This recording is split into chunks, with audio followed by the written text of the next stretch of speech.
Hello बच्चों। तो हम सॉल्यूशन चैप्टर स्टार्ट करते हैं क्लास 12 का फर्स्ट चैप्टर जो कि फिजिकल केमिस्ट्री का। और हम लास्ट टाइम पे hello can hello is complete कर लिया है। जिन्होंने वीडियो नहीं कंप्लीट किया देखा आप देख सकते हो। तो चलिए भाई हम लोग शुरू करते हैं फर्स्ट चैप्टर जो कि है हमारा सॉल्यूशन। और ये कहीं ना कहीं सभी बच्चे थोड़ा बहुत पढ़ करके रखे ही होंगे। तो आओ हम लोग जरा शुरू करते हैं सॉल्यूशन को। थोड़ी देर तक बेसिक बातचीत करेंगे फिर हम लोग आगे चलेंगे। देखो बेटा सॉल्यूशन क्या है। अगर हम इसका डेफिनेशन की बात करते हैं it is the homogeneous mixture. It is the homogeneous mixture homogeneous mixture of it is the homogeneous mixture of two or more substances। Simple सी बात, इतना सिंपल डेफिनेशन कि भाई सॉल्यूशन जो है ये होमोजेनियस मिक्सचर है दो या दो से अधिक सब्सटेंसेस का। ये बेसिक सा मामला, ये एग्जाम में पूछा नहीं जाता है। बस ये है कि हम चैप्टर पढ़ रहे हैं, थोड़ी सी चीजें आनी चाहिए तो हम आपको बता रहे हैं। देखो बेटा सॉल्यूशन की कुछ प्रॉपर्टीज हैं जो कि बेसिक सी हैं कि सॉल्यूशन हमारा जो होता है ये यूनिफॉर्म होता है। यूनिफॉर्म का मतलब क्या है? एक जैसा। एक जैसा मतलब बेटा समझना, जैसे कि मान लो हमने 500 ml लिया वाटर, 500 ml वाटर लिया, इसमें हमने शुगर मिक्स कर दिया है, 50 ग्राम ऑफ शुगर को मिक्स कर दिया। अगर हमने शुगर मिक्स करी है एक सॉल्यूशन पेपर का, मस्त जो शुगर है वो डिजोल्व हो चुका है वाटर के अंदर। अब देखो जब वाटर के अंदर अच्छे से डिजोल्व हो गया है बेटा तो एक हमारा सॉल्यूशन प्रिपेयर हो गया। ये सॉल्यूशन यूनिफॉर्म का मतलब है ऊपर से लेकर नीचे तक देखने पर ये बिल्कुल एक जैसा दिखाई देगा, बिल्कुल सिमिलर दिखाई देगा, इसलिए हमने बोला सॉल्यूशन यूनिफॉर्म होता है। नेक्स्ट गजब की जो बात है वो ये है कि सॉल्यूशन जो है बेटा वो स्टेबल होता है। कैसा होता है? स्टेबल। स्टेबल का मतलब क्या है?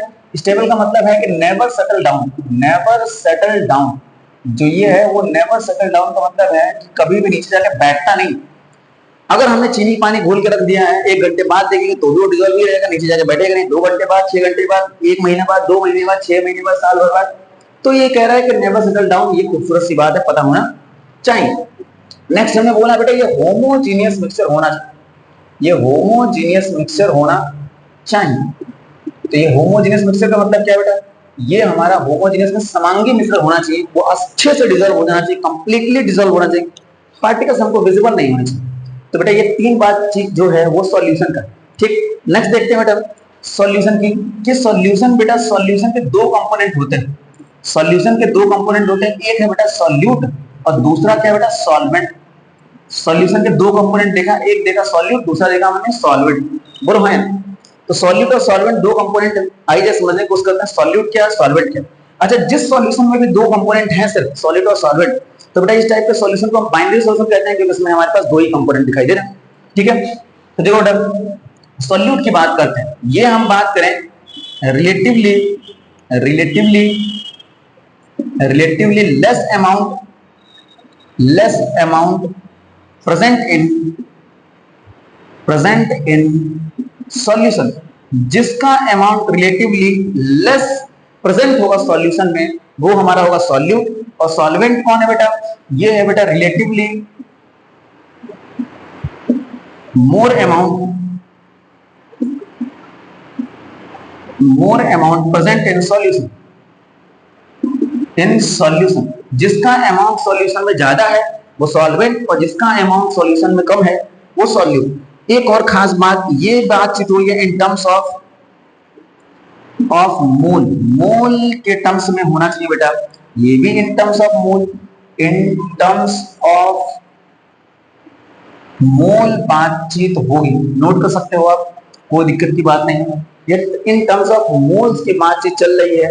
अगर आपको थोड़ी बहुत राइटिंग में दिक्कत आती है तो बेटा आप मेरे बोलने के साथ साथ नोट कर सकते हो, कोई प्रॉब्लम की बात नहीं। तो जिसका अमाउंट रिलेटिवली कम है वो सॉल्यूट और जिसका अमाउंट रिलेटिवली ज्यादा है वो बेटा सॉल्वेंट है। हमने आपको बाइनरी सॉल्यूशन बताया। बाइनरी सॉल्यूशन में बेटा क्या है? बाइनरी सॉल्यूशन की बात कर रहे थे। बाइनरी सॉल्यूशन में हमारे पास दो कंपोनेंट होंगे, टू कंपोनेंट पाए जाएंगे।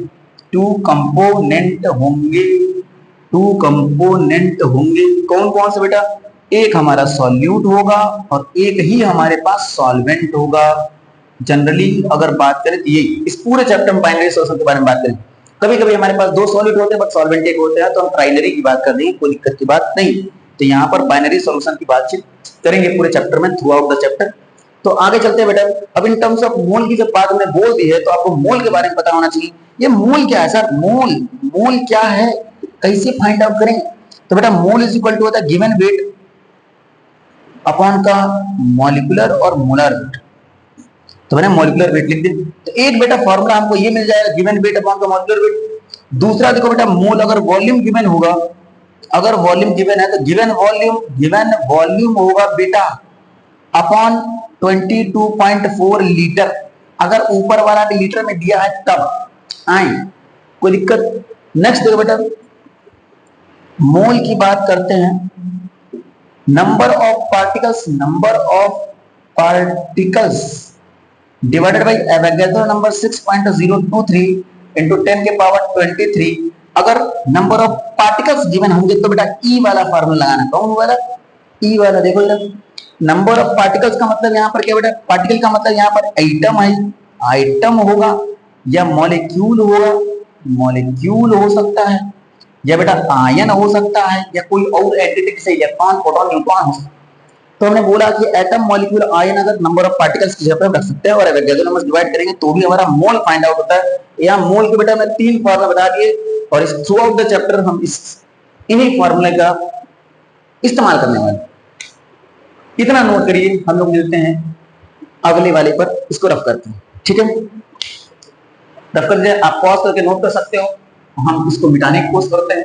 देखो बेटा सीखो कैसे मिटाते हैं जीवन में। अगर ये नहीं सीखा तो क्या सीखा? अगर मिटाना नहीं सीखा जीवन में तो क्या ही सीखा तुमने? आए बोलो भाई, जिंदगी में मिटाना सीखो किसी को भी। बोलो भाई, कहने हम नहीं बोल पा रहे हैं, सिर्फ बैठे हैं घर में, मम्मी पड़ोस में बैठी हैं, बोलेंगे तो विवाद हो जाए। आओ आगे चलें, दूसरी बात करते हैं। मोल की बातचीत हो गई। देखो बेटा एग्जाम्पल की बात करते हैं सॉलिड और सॉल्वेंट की। ठीक है, एग्जाम्पल की बात करते हैं। आपने बोला सर एग्जाम्पल एक बता के मजा आ जाएगा। देखो बेटा हमने बोला जैसे 10 ml of alcohol, 10 ml of alcohol, देखो हमारे अकॉर्डिंग एग्जाम्पल है 10 ml of alcohol is dissolved in 40 ml of water, और हमने बना दिया क्या सॉल्यूशन। अब बात आ रही सर सॉल्यूट कौन सॉल्वेंट कौन? सर ये कम है सॉल्यूट, ज्यादा है तो सॉल्वेंट। अब इन टर्म्स ऑफ मोल अगर हम निकालने की कोशिश करते हैं, इन टर्म्स ऑफ मोल निकालने की कोशिश करते हैं तो जरा ध्यान दो, मैं लिखूंगा नहीं, मैं आपको बता देता हूं। ठीक है, इन टर्म्स ऑफ मोल देखो इसे भी कम दिख रहा है, ज्यादा दिख रहा है। अगर इन टर्म्स ऑफ मोल निकालो बेटा तो 10 ml है। अगर हम वॉल्यूम के अकॉर्डिंग चलते हैं तो डिवाइडेड बाय 22.4, ये देखो बेटा 40 ml है डिवाइडेड बाय 22.4, दोनों का डिनोमिनेटर सेम है तो ऊपर वाली वैल्यू जो बड़ी वो बड़ी, जो छोटी वो छोटी। तो बेटा ये हमारा सॉल्यूट और ये सॉल्वेंट, ये हो जाएगा सॉल्यूट, यानी अल्कोहल हो गया सॉल्यूट, और बेटा हमारा सॉल्वेंट क्या होगा? ये हो जाएगा बेटा वाटर। हाँ सर बहुत खूबसूरत, बतिया समझ में आ गया है, आगे चलने की कोशिश करते हैं। एक एग्जांपल और देखते हैं गजब का। देखो बेटा बोलो तो देखें चलेंगे। तो हमने लिखा बेटा, देखो ध्यान से देखना जरा, हमने लिखा 60 ग्राम ऑफ सुगर इज डिसॉल्वेंट या इज प्रेजेंट इन कितने मीटर? 40 ग्राम ऑफ वाटर, 40 ग्राम में प्रेजेंट है 60 ग्राम शुगर। एक काम करो इसका मोल निकाल दो यार। अब एक बात तो निकालिए सर, ये ज्यादा है, ये सॉल्वेंट, ये सॉल्यूट, लेकिन ऐसा नहीं है। हमने बोला इन टर्म्स ऑफ मोल, एक बार मोल निकाल दो। एन शुगर की बात करते हैं, गिवन वेट अपॉन का molecular weight, given weight upon का मॉलिक्यूलर वेट बेटा, गिवन वेट है 60 डिवाइडेड बाय शुगर का बेटा था 342, एक हमने यहाँ वैल्यू लिखी। एन वाटर निकाल लो बेटा, तो बेटा 40 अपॉन का 18, वाटर का मॉलिक्यूलर वेट 18 होता। तो देखो बेटा इसको डिवाइड करो, देखो एक चीज ना ध्यान दो, इसका डिनोमिनेटर बहुत बड़ा होता है, ओवरऑल वैल्यू छोटी, जिसका डिनोमिनेटर बड़ा होता है, जैसे देखो एक बार कंपेयर करने की 1/2 और 1/3 में कौन बड़ा? जिसका डिनोमिनेटर बड़ा वो ओवरऑल वैल्यू छोटी, और जिसका डिनोमिनेटर छोटा वो ओवरऑल वैल्यू क्या होगी? बड़ी। ई बड़ा है ई छोटा, वही यहाँ कॉन्सेप्ट लगा। इसका डिनोमिनेटर बहुत ही बड़ा है तो ओवरऑल वैल्यू छोटी, इसका डिनोमिनेटर क्या है? छोटा, ओवरऑल वैल्यू बड़ी। देखो 18/36, ये 2 दशमलव कुछ आएगा और ये 1 से भी कम आएगा, है कि नहीं? तो हमने बिना सॉल्व किए आपको ये बता दिया है जरा ध्यान देखिएगा कि इसकी वैल्यू ओवरऑल कम है इन टर्म्स ऑफ मोल। तो बेटा यहाँ पर सॉल्यूट का कहानी ये नहीं जो हमने ऊपर बोल दिया कि ज्यादा तो सॉल्वेंट, कम तो सॉल्यूट, नहीं, यहाँ सॉल्यूट बेटा अभी भी शुगर ही है। और सॉल्वेंट क्या है? सॉल्वेंट हमारा क्या हो जाएगा? वाटर। क्या आपको बात समझ में आ रही है क्या? अगर आपको बात समझ में आ गई है तो एक लाइक, एक कमेंट और एक शेयर। मजाक कर रहा हूं, मन करे तो कर देना, आगे बढ़ो, ठीक है? अच्छा मजाक, ठीक है? ये इतनी सी अगर आपको बात समझ में आ गई तो हम लोग आगे चल सकते हैं टाइप ऑफ सॉल्यूशन की तरफ से। बेटा देखो, नोट कर लेना, हम धीरे से इसको रफ करते हैं। देखो कैसे रफ करते हैं, जिंदगी में रफ करना सीखो। अभी हमने बताया था कैसे रफ करते हैं, फिर दोबारा देखो। तो हम चलते हैं टाइप ऑफ सॉल्यूशन की तरफ। टाइप ऑफ सॉल्यूशन की तरफ चलना है। देखो, टाइप ऑफ सॉल्यूशन की बात होगी, टाइप ऑफ सॉल्यूशन की तरफ बात हो रही थी। हमने बोला on the basis of amount of solute, amount of solute, किसमें कितना सॉल्यूट। तो बोला कि दो टाइप का होता है, एक है डाइल्यूट और एक है बेटा कंसंट्रेट, ठीक है? आओ जरा समझने की कोशिश करें। जैसे मान लो आपने दो जगह पानी लिया, 500 ml इसमें है,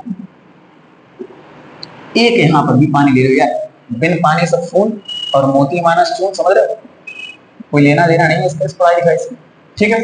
तो 500 ml हमने पानी ले लिया, 500 ml पानी वहां ले लिया, इसमें भी शुगर डिजोल्व कर दो। शुगर लिखना बेटा, शुगर, सुअर नहीं लिख देना, शुगर इसमें भी हमने डिजोल्व कर दिया, ठीक है? इसमें हमने 20 ग्राम ऑफ लिया है, इसमें हमने ले लिया 60 ग्राम। मेरा मन ज्यादा था, तुम बताओ कौन सा ज्यादा मीठा? वो सब ज्यादा मीठा होगा, ये कम मीठा। आओ, जैसे हम पूछे तुमसे ये लाइन बड़ी है छोटी, तुम बोलोगे सर ये बड़ी। जैसे तुमने बोला बड़ी, तुम इससे बड़ी खींच देंगे, नहीं बेटा वो छोटी थी। तुमने कहा होता सर छोटी है, हम उससे छोटा खींच देते, बोलते नहीं बेटा वो बड़ा है। तो जरा सुनो मेरी कहानी, है कि नहीं? तो कहानी ये है कि हम बिना इसको कंपेयर किए नहीं बता सकते कौन छोटा कौन बड़ा। वैसे यहाँ है, हमें कंपेयर करना पड़ेगा। उसके कंपैरिजन में ये बेटा डाइल्यूट है क्योंकि इसमें अमाउंट ऑफ सॉल्यूट कम है, शुगर कम है। इसमें बेटा ये इसके कंपैरिजन में कंसंट्रेट है, इसमें अमाउंट ऑफ सॉल्यूट ज्यादा है। बस में अगर हमारे ख्याल से आ गई होगी तो बेटा इसको कंपेयर करना पड़ेगा। जिसमें अमाउंट ऑफ सॉल्यूट रिलेटिवली ज्यादा होगा वो कंसंट्रेट, और जिसमें अमाउंट ऑफ सॉल्यूट रिलेटिवली कम होगा वो होगा सॉल्यूट। इसमें क्या होगा बेटा? Relatively less amount of solute present. इसमें क्या है? थोड़ा सा कम अमाउंट ऑफ सॉल्यूट है, वो भी रिलेटिवली। इसमें क्या होगा बेटा? Relatively more amount of solute present. क्या आपको बात समझ आ गई? तो लेस अमाउंट और मोर अमाउंट वाली कहानी यहाँ हो गई है। हम चलते हैं आगे, नोट कर लीजिए, हम चलते हैं कंसंट्रेशन टर्म की तरफ। एक और बात आपको अगर बता दूं तो बेटा दो टाइप का सॉल्यूशन, सैचुरेटेड और अनसैचुरेटेड। क्लास 9th में पढ़े हो तो इसलिए बस बता देते हैं। सैचुरेटेड क्या होता है बेटा? जैसे देखो, जैसे अभी आपने सॉल्यूशन बनाना शुरू किया, एक मस्त पानी लिया, एक ग्लास, उसमें शुगर डालना आपने शुरू किया, तो अभी क्या हो रहा है? शुगर डिजोल्व हो रहा है, वो मस्त डिजोल्व हो रहा है। जिस कंडीशन पे शुगर डिजोल्व हो रहा है तो इसको हम बोलते हैं अनसैचुरेटेड। तो when more solute can be dissolved at a given temperature, then this type of solution is saturated solution. This type of solution is unsaturated solution. लेकिन एक ऐसा सॉल्यूशन अब जिसमें एक गिवन टेम्परेचर पर अब सॉल्यूट डिसॉल्व नहीं हो रहा है तो बेटा उसे हम बोलते हैं saturated. When no more solute can be dissolved at a particular temperature, then this type of solution is saturated solution. तो ये बात आप चीज आपको पता हो। सुपर सैचुरेटेड भी होता है। हम देखो, अब हम बोल रहे हैं कि गिवन टेम्परेचर पर डिसॉल्व नहीं हो रहा, अब आपने हीट करना शुरू किया, डिसॉल्व होना स्टार्ट हुआ, है कि नहीं? अब डिसॉल्व होने स्टार्ट हुआ, अब बार बार आप हीट कर रहे हो, डिसॉल्व होता जा रहा, बिल्कुल गाढ़ा सॉल्यूशन बन गया। अब उसमें और सॉल्यूट डिसॉल्व नहीं हो, तो उसको हम बोलते हैं बेटा सुपर सैचुरेटेड सॉल्यूशन। ये बेसिक सी बात थी, बता दिया आपको हमने। चलो नेक्स्ट चलते हैं आगे। कहां चले भाई? कंसंट्रेशन टर्म की तरफ चले। कंसंट्रेशन टर्म की तरफ चले तो सैचुरेटेड में बेटा no more solute can be dissolve at a particular temperature और एट अ गिवन टेम्परेचर, और बेटा अनसैचुरेटेड में more solute can be dissolve at a given temperature. मन करे तो लिख लेना बेटा, कोई दिक्कत की बात नहीं है, हमने बोल तो दिया है। चलिए भाई सुनो, नेक्स्ट चलते हैं कंसंट्रेशन टर्म की तरफ। कंसंट्रेशन टर्म की तरफ चलते हैं। सबसे फर्स्ट अगर हम बात करते हैं बेटा परसेंटेज डब्ल्यू बाई डब्ल्यू, इसको बेटा परसेंटेज बाई मास भी बोलते हैं बेटा, परसेंटेज बाई मास। जस्ट हमने लिखा amount of solute, amount of solute present in, amount of solute present in 100 gram of, 100 gram of solution. देखिए मेरी बात सुनिए, जैसे जब स्कूल में आप पढ़ाई कर रहे थे बोले हाँ अभी स्कूल में ही है, ठीक कोई बात, 100 में से मान लो बेटा तुम्हारे 98 मार्क्स आए, ज्यादा हो गया क्या, कोई बात नहीं मान लो यार 98 मार्क्स आ गए 100 में से, तो बेटा ये नीचे जो होता था वो टोटल मार्क्स होता था, और ये होता था बेटा मार्क्स ऑब्टेन, जो हमने मार्क्स वहां पर ऑब्टेन किया है तो वो मार्क्स ऑब्टेन्ड है हमारे पास ऊपर लिखा है। बोलो भाई हाँ यार, नीचे टोटल मार्क्स जो हमने प्राप्त किया वो ऊपर, तो वही यहां पर सेम क्राइटेरिया हम करेंगे, नीचे टोटल होगा मींस सॉल्यूशन होगा, सॉल्यूशन मतलब सॉल्यूट भी प्लस सॉल्वेंट भी, बोलो है सॉल्यूट प्लस सॉल्वेंट दोनों होगा मींस सॉल्यूशन नीचे टोटल, और ऊपर बेटा हम सब सॉल्यूट को लिखते हैं, बोलो है ना सॉल्यूट, कितना अमाउंट हमने सॉल्यूट का डाला। तो देखो बेटा पहला टर्म है percentage W by W means amount of solute जो हमने ऐड किया कितने में 100 ग्राम ऑफ सॉल्यूशन। अब दोनों ग्राम देखो यहाँ पर परसेंटेज डब्ल्यू बाई डब्ल्यू निकालना है, ऊपर भी ग्राम और नीचे भी ग्राम, इसलिए amount of solute in 100 gram of solution. बोलो भाई समझ में आ रहा है क्या, फॉर्मूला लिखते हैं sir percentage W by W का। तो आपने लिखा बेटा amount of solute, amount of solute upon ये किसमें होगा बेटा ग्राम, हमने बोला amount of solution, amount of solution ये भी ग्राम, और इनटू कर दिया 100 क्योंकि भाई परसेंटेज निकालना है। बोलो भाई बस ना थी, तो ये हमारा फॉर्मूला देखने को मिल जाएगा। सर 100 आपने काट दिया सर, चलो आगे था ना, तो 100 ठीक है। एग्जाम्पल देखो बेटा, एग्जाम्पल देखो, जैसे मान लो बेटा हमने लिखा 30% W by W urea solution, urea solution हमने लिखा, इसका मतलब क्या है, अब W बाई डब्ल्यू 30%, परसेंट हटाओगे तो नीचे आएगा 100, तो आ गया हमारे बेटा 30 अपॉन का 100, 30 अपॉन का 100। जरा बताओ ये हमने बोला सॉल्यूट के लिए, ये हमारा सॉल्यूशन के लिए, means 30 gram of urea, it means that is लिखो ठीक 30 gram of urea is present in कितने में बेटा 100 ग्राम ऑफ सॉल्यूशन। ये बातचीत आपको पता होनी चाहिए कि क्वेश्चंस में ऐसे आपको लिखकर मिलता है तो आपको पता होना चाहिए, है ना। जैसे बोला मान लो क्वेश्चन एक find the molarity of solution, find the molarity of solution, molarity में निकालने के लिए whose density is, डेंसिटी कितनी दी गई, मान लो डेंसिटी इज x 1 ग्राम पर ml, जो भी मान x ठीक, and they are present in 30% W by W, तो परसेंटेज दी गई ठीक, तो आपको मोलरिटी फाइंड आउट करनी होगी। तो क्वेश्चन में ये सारे वैल्यूज आपको यूज करने होंगे, लिखे होंगे आपको क्वेश्चंस में, आपको उसको डिकोड करना होगा और क्वेश्चन सॉल्व करना होगा।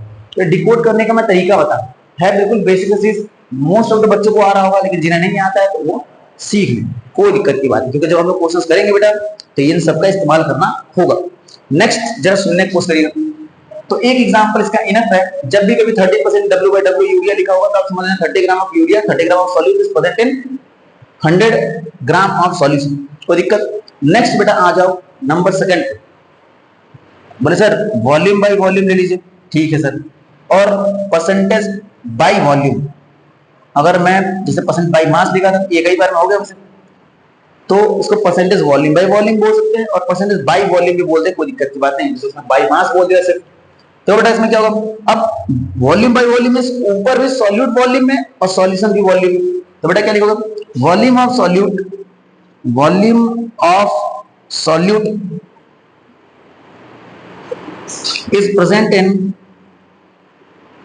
is present in 100 ml of, अब नीचे ml में लिखा मतलब वॉल्यूम में 100 ml ऑफ सॉल्यूशन, क्या आपको पास में आ रही है? 100 ml ऑफ सॉल्यूशन। तो 100 ml सॉल्यूशन में ये हमारा वॉल्यूम ऑफ सॉल्यूट प्रेजेंट है। बेटा जरा इसका फॉर्मूला बनाने की कोशिश करो, percentage volume by volume, means volume of solute ऊपर, वॉल्यूम ऑफ सॉल्यूट ऊपर और अपॉन बेटा वॉल्यूम ऑफ सॉल्यूशन, ये हो जाएगा वॉल्यूम ऑफ सॉल्यूशन इनटू बेटा 100, क्योंकि हमें परसेंटेज निकालना है। ये फॉर्मूला हो जाएगा। बस एग्जांपल बता दीजिए, लिखो एग्जांपल, एग्जांपल लिखो। जैसे मान लो बेटा लिखा गया है आपके सामने 39%, 37 लिखो अच्छा लगेगा, 37% W by sorry volume by volume, volume by volume ethanol solution, ethanol solution, ethanol solution they alcohol भाई साहब जानते ही हो, इसको पी सकते हैं, पी सकते हैं, पीना है नहीं भाई देखो, है ना, ये पी सकते हैं। मेथनॉल पॉइजनस होता है, हमसे नहीं पीते, तो हम प्रमोट नहीं कर रहे हैं।